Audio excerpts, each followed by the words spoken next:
Ya, Shalom, kekasih Tuhan. Senang sekali bisa menghadirkan kembali Mana Sorga sebagai inspirasi ilahi bagi setiap kita.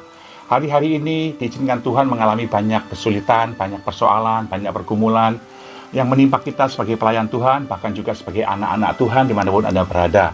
Mungkin Anda bilang kepada saya, loh, kok bisa ikut Tuhan? Kita kena masalah. Ya, memang.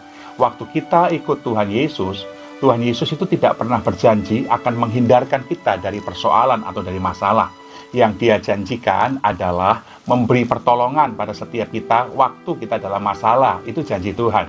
Dia tidak pernah sekali-kali meninggalkan kita, Dia tidak pernah sekali-kali membiarkan kita, tapi Dia selalu menyatakan kehadirannya, pertolongannya dalam hidup kita.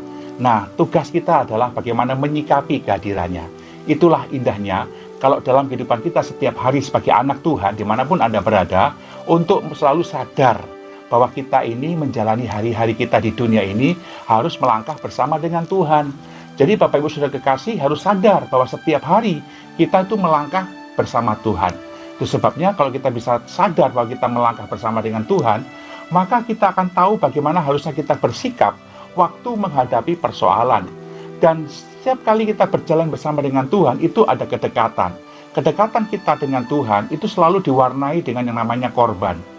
Baik dari pihak Allah yang sudah berkorban mengaruniakan putranya yang tunggal buat kita, Yesus Kristus, supaya kita yang percaya kepadanya tidak binasa dan beroleh hidup kekal. Itu pengorbanan Yesus yang luar biasa di kayu salib buat kita.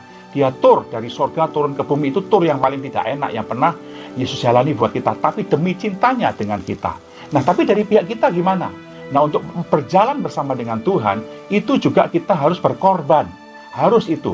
Berkorban apa? Berkorban sebagai ekspresi iman kita kepada Tuhan, bahwa kita berjalan bersama dengan Tuhan. Tidak pernah ada kedekatan antara kita dengan Allah tanpa korban. Baik dari pihak Allah sudah, dari pihak kita kepada Allah juga harus ada korban. Dan korban yang kita berikan kepada Tuhan itu ekspresi dari iman kita. Alkitab saya berkata bagaimana iman itu berhubungan dengan korban. Dalam Ibrani pasal yang ke-11 ayat yang ke-4 dikatakan, karena iman Habel telah mempersembahkan kepada Allah korban yang lebih baik daripada korban Kain. Dengan jalan itu, yaitu dengan jalan berkorban itu maksudnya, ia memperoleh kesaksian kepadanya. Apa kesaksiannya? Bahwa ia benar. Karena Allah berkenan akan persembahannya itu. Dan karena iman, ia masih berbicara sesudah ia mati. Ternyata di sini adalah korban itu bicara sesuatu korban yang keluar dari kehidupan. Tidak boleh asal korban.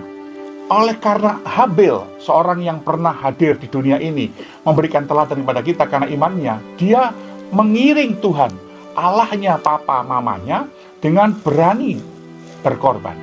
Dan korban yang diberikan oleh Habel itu bukan persembahan semata-mata. Karena kalau persembahan itu offering, kalau korban itu sacrifice. Nah, korban itu apa? Kita saya berkata, sesuatu yang sakit keluar dari kita. Sesuatu yang paling kita sayang, sesuatu yang paling berharga yang kita punya, kita persembahkan untuk orang lain supaya dia lebih baik. Sebagai tanda bahwa kita mengasihi. Itulah korban. Kalau sesuatu yang belum sakit keluar dari kita, itu masih belum korban, itu masih persembahan, ngasih. Tapi kalau korban adalah sesuatu yang kita berikan dengan rasa tulus, dan sesuatu dengan sukacita, dengan kerelaan, dengan rasa sakit yang luar biasa, kita berikan demi kebaikan orang lain. Dan Tuhan juga minta seperti itu. Bukankah Allah berkorban juga konsepnya seperti itu? Dia sakit, anak yang tunggal, dengan jelas dikatakan putranya yang tunggal. Artinya Allah cuma punya satu, dia berikan buat kita. Dengan penderitaan yang luar biasa, dia berkorban buat kita. Nah, ternyata memberi yang terbaik itu, memberi yang lebih baik itu bicara perjalanan iman yang bertumbuh dalam hidup kita. Coba Bapak Ibu renungkan selama Anda ikut Tuhan. Berapa puluh tahun Anda ikut Tuhan? Kira-kira kita berjalan ikut Tuhan itu, iman kita bertumbuh nggak? Ekspresi iman bertumbuh itu adalah iman yang ngerti arti berkorban. Berkorban apa? Waktu. Sudah nggak waktu Anda korbankan, Anda plot untuk Tuhan setiap hari itu khusus untuk Tuhan? Atau Tuhan kita kasih waktu sisa? Ayo Bapak Ibu. Kemudian apa lagi? Tenaga. Sudahkah tenaga Anda berikan untuk pelayanan pekerjaan Tuhan itu tenaga yang full, yang utuh, yang utama untuk Tuhan? Karena itu yang Tuhan minta. Lalu perasaan. Sudahkah Anda menjaga perasaan Anda sebagai sesuatu yang Anda korbankan untuk Tuhan? Sakit untuk mengampuni, sakit untuk membuang ketersinggungan, membuang rasa ngambek. Itu sudahkah Anda korbankan demi untuk Tuhan? Dan kalau itu bisa kita korbankan, Anda bisa memberi sesuatu yang yang berharga dalam dirimu, yaitu belajar mati bagi diri sendiri. Lalu finansial, uang yang kita punya, sudahkah Anda utamakan dulu untuk Tuhan? Supaya Anda bisa belajar mengerti hidup mengasihi Tuhan. Nah, apa yang lebih baik daripada Kain yang Habil persembahkan?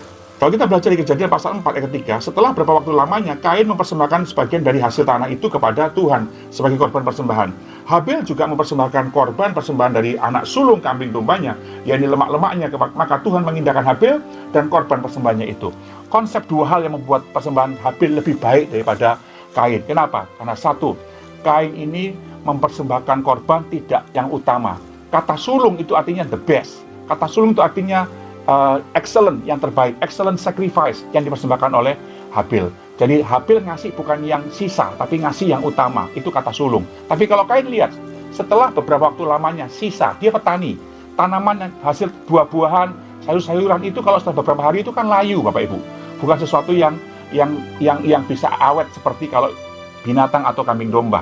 Jadi sesuatu yang sisa dipersembahkan kepada Tuhan itu bukan mentalnya Habil, itu mental Kain. Nah, saya berharap jemaat yang menyaksikan ini adalah jemaat yang punya mental Habil, yang selalu yang utama, yang the best yang kita kasih buat Tuhan. Yang kedua adalah Kain ini mempersembahkan konsep persembahan ikut konsepnya sendiri, bukan ikut konsepnya Tuhan. Tuhan memberikan pakaian papa mamanya dengan bulu binatang yang disembelih, itu ada darah yang tercurah. Artinya setiap kali kedekatan dengan Tuhan itu harus ada darah. Darah itu bicara apa, Bapak Ibu? Bicara penebusan, pengampunan, itu harus ada. Kalau Anda beribadah melayani Tuhan, ngikut Tuhan saja, tidak pakai darah, itu Anda sedang orang yang berkorban yang sesuatu dengan konsep Anda sendiri. Ibadah Anda kan korban, persembahan. Tapi kalau tidak ada darah di dalamnya, itu ibadah yang nol, ibadah yang sampah. Itu makanya hidup Anda tidak berkenan di hadapan Tuhan. Lihat, karena Habil memberikan korban persembahan, hidup Habil dikenan Tuhan. Kenapa? Dia benar. Kenapa dia benar? Karena dia hidup dalam pengampunan, hidup dalam kasih karunia Tuhan. Itu yang Tuhan berikan kepada Habil. Jadi Habil ini memberikan persembahan korban sesuai konsepnya Tuhan. Jadi Anda jangan ngasih korban persembahan, pelayanan kah, uang kah, tenaga, waktu kah, dengan konsep Anda sendiri. Nggak boleh, Bapak Ibu. Itu membuat Anda tidak berkenan di hadapan Tuhan. Sebetulnya hari ini kita belajar, mari kita hidup menjadi pribadi yang berkenan di hadapan Tuhan dengan korban, ikut konsepnya Tuhan, dan yang utama. Itulah korban yang lebih baik sebagai iman Habil yang diberikan kepada Tuhan. Saya berharap jemaat dimanapun Anda berada, jemaat GBI Pasar Baru Betania Ministry Jambi, juga menjadi jemaat GBI Ilir Kota Bontang, dan jemaat dimanapun Anda berada menyaksikan rekaman ini, belajar, saya punya iman seperti Habil. Oleh karena iman saya bertumbuh, saya mengerti arti berkorban menyenangkan hati Tuhan. Shalom, doa saya menyertai saudara. Haleluya.